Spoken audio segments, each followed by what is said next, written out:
For Monday afternoon, obviously since Saturday, what have you said to the players in terms of preparation for this next game? Well, I think if you take stock of where we're at, we've had a funny period of time. We've brought half a dozen new lads into the club, lads who've been signed for their potential, for the talent we see in them, not necessarily for what they can offer right here, right now. We've given many of them a chance to show what they can do in the first team, and they've shown us where they're at in their development, and they've shown some good glimpses, and also probably some of the development that's needed.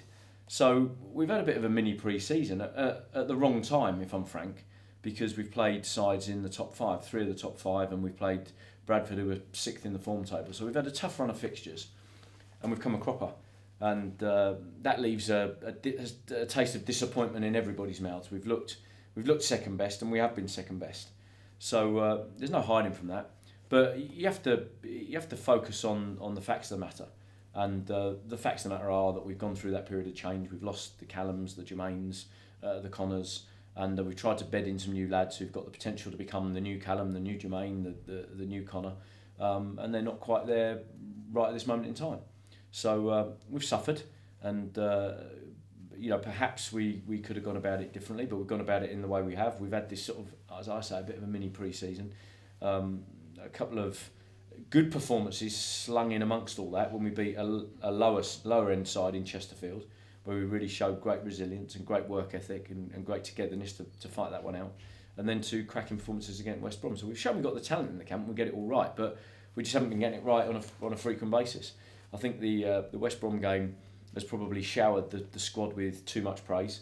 They deserved the praise that they got, but the praise had kept coming, and they've lost their focus, and feet have come off the ground. And on Saturday we made 7 tackles, whilst Millwall made 22, and you don't need to say any more than that to understand where the game was won and lost. They had the desire, the appetite, and the work ethic, and we didn't. Our distances run were down. Everything about the basics of our game was wrong, and I think everyone here's been honest about that. We've been quite candid in talking to each other about the facts of the situation. I think we all know that our level has dropped, our mentality's not been right, our application's not been right, and we need to get back to playing some great football, to creating mayhem in opposition's goal mouths and in their goals, and we need to get back to scoring goals, and that's what our focus is on, just getting the ball back down on the deck, moving it with an urgency, with a purpose, with a tempo, getting our creative players on the ball. We've got plenty of players in this club who've created and scored lots of goals this season, and we want to see those players on the pitch together, creating a brand of football that has made everybody talk about us. It's no fun being the side that everyone's talking about for the wrong reasons, slipping and sliding down the table. We are where we are, we can't change the history, and all we can do is react to the situation, and I'm confident that myself, the lads, will react in the most positive way, because I think between us there's good character, there's a lot of know-how, and there's plenty of talent. So we're keen to get back on the pitch as soon as we can. Great opportunity at home, and we really want to make it count. It's a bit difficult as well because you've not really had any consistency with selection because of injuries, suspensions, people being cup tied, not available for certain games. It's difficult to get that continuity with selection. I think there are factors that have definitely disrupted our flow.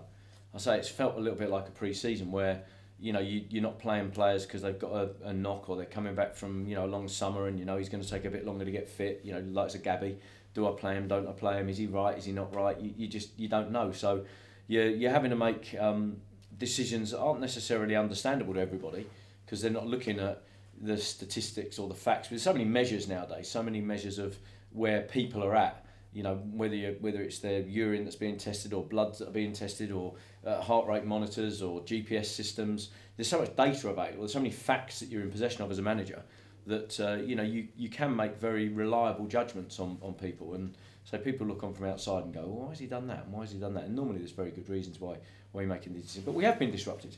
The flow hasn't been there. You couldn't name our team from one game to the next, and quite often it's forced changes, not changes by choice or design. And sometimes you design your way around a problem and you think, well, maybe that'll work, and then you realise that was never going to work, but I didn't really know that player, and I didn't know what he could and couldn't do, and I've just found that out. So it's been a tough period, and it's not been an enjoyable period to be a Peterborough fan. It's not been an enjoyable period to be the Peterborough manager. But I'd always say to people, the road to success is not one of plain sailing. You don't just get there in a heartbeat. You can't just click your fingers and arrive. And we've had a really good run of form and results, and then we've had this a little bit of a wobble. And I know that it's part of success. So I look at moments in time like this as part of the journey towards a success. I don't look at it as a problem. You have to work your way through it. You've got to use all your experience, all your knowledge, all your know-how, solve the problems in front of you, get on and play some good football again. I'm sure we will. Oldham away, obviously you're in the stands for that game. Maka was in charge, and the players that performed on that day are still very much here. I think I might sit in the stands tomorrow night. I'll leave them to it. They are, yeah. Solly scored a brace, and Lee Angol got a brace. Aaron scored. Marcus Maddison was instrumental. There were some top performances that day. So they showed all of their attacking qualities, and I keep reminding people, there was no Connor Washington on the pitch that day, certainly in the starting 11, and the ball hit the net 5 times. So it goes to show what's possible with the talent we've got at the club. I think everybody in the squad knows that for one reason or another we've underachieved in recent weeks, and I think there's a great confidence as well that we will go on and produce some good football now.